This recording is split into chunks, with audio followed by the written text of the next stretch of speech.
একদিন এক গাছের পাতায় বসেছিল ছোট্ট টুনটুনি তার ছোট্ট বাসায়। সে একাই বাসা বানিয়েছিল এবং সেখানে তার 3টি ডিম ছিল। সেই বাসায় হেসে খেলে বেড়াতো টুনটুনি আর তার ছোট্ট ছানাগুলো। আহ, আজকে আর একটা সুন্দর দিন। আমার ডিমগুলো এখানে খুব ভালোই আছে, আর আমার ছানাগুলো তাড়াতাড়ি বড় হয়ে যাচ্ছে। দূরে এক অলস বিড়াল দেখতে পায় টুনটুনির বাসাটিকে। সে ভাবলো, আজকের খাবার বেশ ভালোই পেলাম, এই ছোট্ট পাখির ডিমগুলো খেয়েই আনন্দ পাবো। ও টুনটুনি, তুমি তো খুবই বুদ্ধিমতী দেখতে পাচ্ছি আর ভালো পাখি। তুমি যদি আমাকে বন্ধু বানাতে চাও তাহলে তোমার বাসায় গিয়ে আমি বসতে পারি? হুম, তুমি আমার বাসায় আসতে চাও? কিন্তু আমি তো জানি তুমি খুব ধূর্ত। তোমার আসল উদ্দেশ্য কি বলো তো?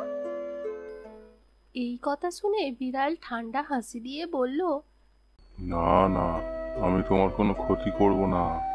আমি শুধু চাই তোমার সাথে বন্ধুত্ব করতে। কিন্তু টুনটুনি বোকা ছিল না। সে বুঝতে পেরেছিল বিড়াল কি করতে চায়। সে ভাবলো তার ছানাদের উঠতে শেখানো দরকার।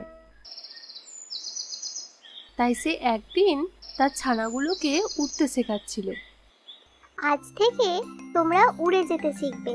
আসল শক্তি হলো আকাশে উড়ে যাওয়া, তখনই আমরা নিরাপদ।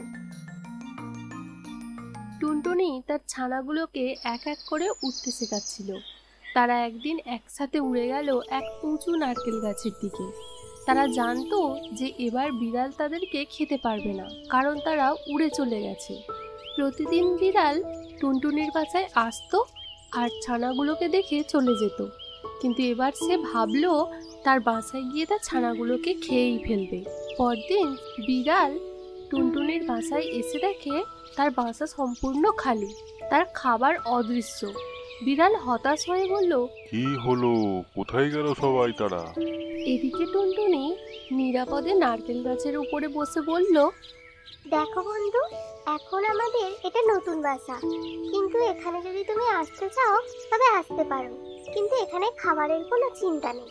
তুমি যদি আবার আমার বাসার কাছাকাছি আসো তবে তোমাকে একদিন চায়ের সাথে মিষ্টি গান গাইতে ডাকবো। আচ্ছা, আমি তো শুধু চেয়েছিলাম খাবার। তবে এবার আমি শিখলাম যতই ধূর্ত হও, বুদ্ধির কাছে কখনোই হারানো যায় না। ছোট্ট ছানারা আমার, তোমরা যতই বুদ্ধিমান হবে ততই তোমাদের জীবনও ভালো হবে। বন্ধুত্ব সত্যিই দরকার, তবে নিজের নিরাপত্তা সবচেয়ে গুরুত্বপূর্ণ। বুঝলে আমার ছোট্ট সোনারা? এই গল্প থেকে আমরা শিখি পরিশ্রম আর বুদ্ধির শক্তি সবসময় সঠিক পথ দেখায়। যতক্ষণ না আমরা নিজেদের সামর্থ্য বুঝতে পারি ততক্ষণ আমরা সঠিক সিদ্ধান্তও নিতে পারি না।